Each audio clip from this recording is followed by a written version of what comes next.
Good day sa ating lahat. Dito na naman tayo sa ating channel na Mercado Official po. Bago tayo mag-umpisa, ay shout out muna tayo kay Pedro Hamito Tilo, John Servano, San Fernando, Cebu, Roldan Manabat, Daan Bantayan, Cebu, Rosrico Hilario, Bukidnon, John Hilario, Pedrito de los Santos Jr., Jimboy Campo, Junjer Igis, Iloilo, Christopher Sina at sa kanyang asawa na si Nisil Sina, kanyang mga anak na si Kayin Sina, Biboy Sina. Magandang umaga sa ating lahat po. Itong pag-usapan natin ng kaibigan ay talagang ano lang ito, bihira lang kasi may nag-comment sa akin mga kaibigan. Itong 5 days before the fight daw, magpurga. Pwede ba daw? Kasi sa mga mga kaibigan, ang sabi niya, pwede daw, lalo na pagkakpo. Yung medyo may edad ng manok mga kaibigan. Sa akin naman dyan mga kaibigan ay na testing yan mga kaibigan, kasi ako naman talaga pag maglaban ako ng manok 3 days before the fight, hinto na lahat mga kaibigan. Yun talagang sa akin. Pero itong magpurga 5 days before the fight na-try ko na ito mga kaibigan, pero kasi yung manok na yun, mga kaibigan, di ko talaga napurga po. Anuhan ko na lang. Pero nakakondisyon yun, mga kaibigan. At saka, naisipan kong purgahin po. 5 days for the fight, mga kaibigan, 2 araw. Pinurga ko siya sa pero sa 2 araw, kasi 3 days for the fight, mga kaibigan, pahinga na. Talagang tamang-tama lang po na, example, mga kaibigan, ang away ko ay Sunday, Saturday, Friday, Huwebes, Wednesday. Tuesday sa gabi, nagpurga ka, or Wednesday sa gabi. Sa Thursday, mga kaibigan, pahinga ka. Pahinga sa manok mo. 3 days before the fight, magbigay ka na kung ano man dyan, injectable man o tablita man. Pwede po. Kasi yung manok naman, mga kaibigan, pag nakakondisyon ito, lalo na pag ang pinurga mo ay tablita lang, pwede po. Dali lang makarecover ang manok, mga kaibigan. 1 araw, 2 araw, recover na yun. At saka nakakondisyon man yung manok na yun. Pwera lang siguro pag mga stag, mga kaibigan. Mahirap yun. Stag siguro mga 10 days talaga, mga kaibigan. Pwede na yun. Pero kung kak naman, kung pwede naman na mag 10 days ka, 10 days mo purgahin po. Pero kung naanuhan ka talaga na 5 days, pwede naman yun. 5 days po. Ako, na-try ko yan, mga kaibigan. Isang bisis lang yun, mga kaibigan, na-try ko. Pero wala naman nangyari sa manok ko, mga kaibigan. Pero sa tingin ko, hindi naman talaga advisable yan, kaibigan. Kasi masyadong malapit sa nag-comment sa akin dyan na pwede ba daw? Pwede po, kasi na-try ko yan At saka sa manok ko, talagang mabilis pa rin, malakas, nanalo pa. Pero kung advice ko, kung pwede bang gawin sa akin, na hindi po, kasi pwede lang siguro yun pag marunong ka, mga kaibigan. Marunong ka talaga sa manok, kasi ang magpurga naman sa manok, mga kaibigan. One day, ay ilang bisis na ako dyan, mga kaibigan, pinurga ko kahapon, kinabukasan, naisabong kasi may pumuntang kaibigan. Wala naman, okay naman yung paluan. Pero lang siguro, mga kaibigan, pag medyo maraming sugat ang manok, siya ng basaan, baka doon pero kung pwedeng 10 days na lang, mga kaibigan, magpurga, doon na lang tayo. Pero sa akin kasi, na-experience ko din yan na 5 days for the fight. Malakas ang manok, mga kaibigan. At saka, kasi iba kasi itong manok, mga kaibigan, pag mapurga mo, kaysa ikumpara mo dun sa hindi ka nagpurga. Ako, lumalabas talaga yung mga palo ng isang manok, mga kaibigan. Totoo yan pag nagpurga mo po.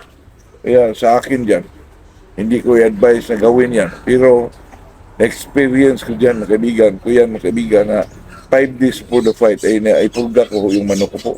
Pero sa 3 days naman, pagdating ng 3 days for the fight, mga kaibigan, ay nagbigay ako ng last naman, mga kaibigan, sa sa mga manok ko po. Ay siyempre, alam mo na, kasi itong mga manok, mga kaibigan, pag sinasabi mong 5 days, mga kaibigan, ay masyadong malapit-lapit na po. Tapos, kinabukasan, magpainom ka naman kung injectable ba o Kasi 3 days yan, parang magkasunod lang. Kaya, sa atin dyan, ay,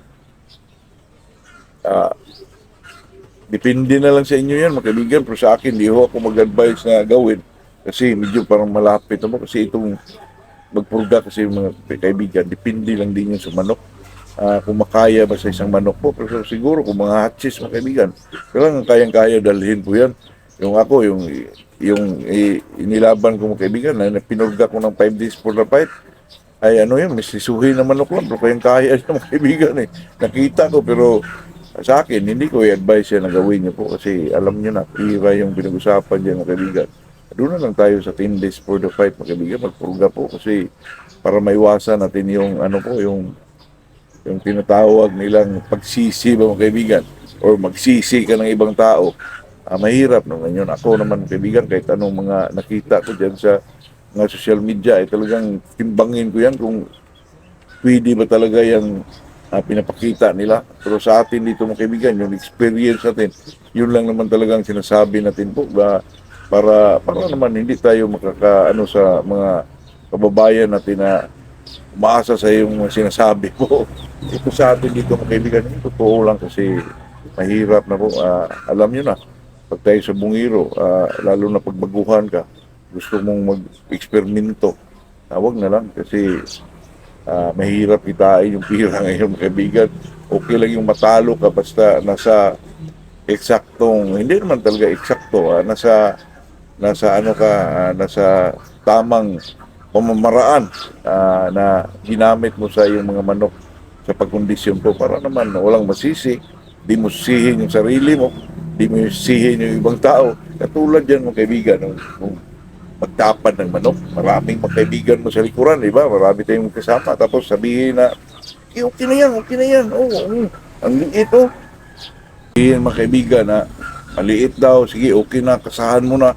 Tapos ang pusta sa mga yan mga kaibigan, magpusta lang ng 100, 200, tapos ikaw may-ari, pusta ka ng 2.5, 3.5. Ako, huwag ka magpa-ano dyan mga kaibigan sa ano, yung talagang sarili mong desisyon po. Kasi ilang bisis ko na yan nakita mga kaibigan ng mga sitwasyon na ganyan. Yung tayong lahat, mga barkada, na siyempre mag-standby tayo sa manuka natin, o sabay tayo doon sa sabungan.